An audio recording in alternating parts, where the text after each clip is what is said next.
स्वर्गीय शिवाजीराव कर्डिले यांच्या कार्याची परंपरा पुढे नेत युवा नेते अक्षय कर्डिले यांनी राहुरी तालुक्यात गावभेट दौऱ्याला सुरुवात केली आहे. दौऱ्याच्या पहिल्याच दिवशी विविध गावांना भेट देत त्यांनी नागरिकांच्या समस्या जाणून घेतल्या आणि त्या सोडवण्याबाबत सकारात्मक भूमिका घेतली.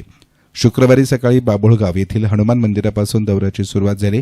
त्यानंतर वरवंडी, मुळानगर, मोमीन आखाडा, मल्हारवाडी, घोरपडवाडी, गडदे आखाडा, चिंचाळे, केकताई आणि कुरणवाडी या गावांमध्ये भेटी देण्यात आल्या. प्रत्येक ठिकाणी ग्रामस्थांनी उत्स्फूर्त प्रतिसाद देत आपले प्रश्न मांडले. यावेळी ग्रामस्थांनी स्वर्गीय शिवाजीराव कर्डिले यांच्या कार्याची आठवण काढत सांगितले की गोपीनाथ मुंडे यांना उपमुख्यमंत्री करण्यामध्ये साहेबांचा मोलाचा वाटा होता. जसे प्रेम आम्ही साहेबांवर केले तसेच आता अक्षयदादांवर असून त्यांच्या पाठीशी आम्ही खंबीरपणे उभे राहणार आहोत. अक्षय कर्डिले यांनी यावेळी बोलताना सांगितले की मला घडवण्यात तुमचा मोठा वाटा आहे. साहेबांच्या नंतर आता तुम्ही सर्वजण मला सांभाळून घेऊन मार्गदर्शन करत आहात. निवडून आल्यानंतर गावाच्या विकासासाठी आवश्यक असलेली सर्व कामं पूर्ण केली जातील.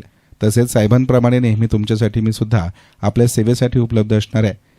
भेट दौऱ्यामध्ये रस्ते, पाणी, वीज, शेतीविषयक अडचणी यांसारख्या विविध समस्यांवर ग्रामस्थांनी मतं मांडली.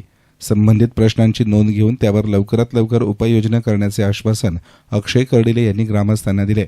यावेळी बाभुळगाव, वरवंडी, मुळानगर, मोमीन आखाडा, मल्हारवाडी, घोरपडवाडी, गडदे आखाडा, चिंचाळे, केकताई, कुरणवाडी या गावांमध्ये दौरा संपन्न झाला.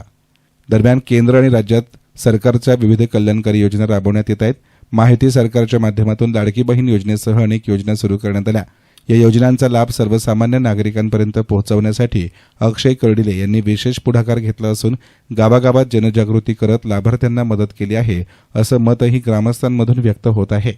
येस्तान मीडियासाठी प्रतिनिधी गोविंद फुनगे, राहुरी.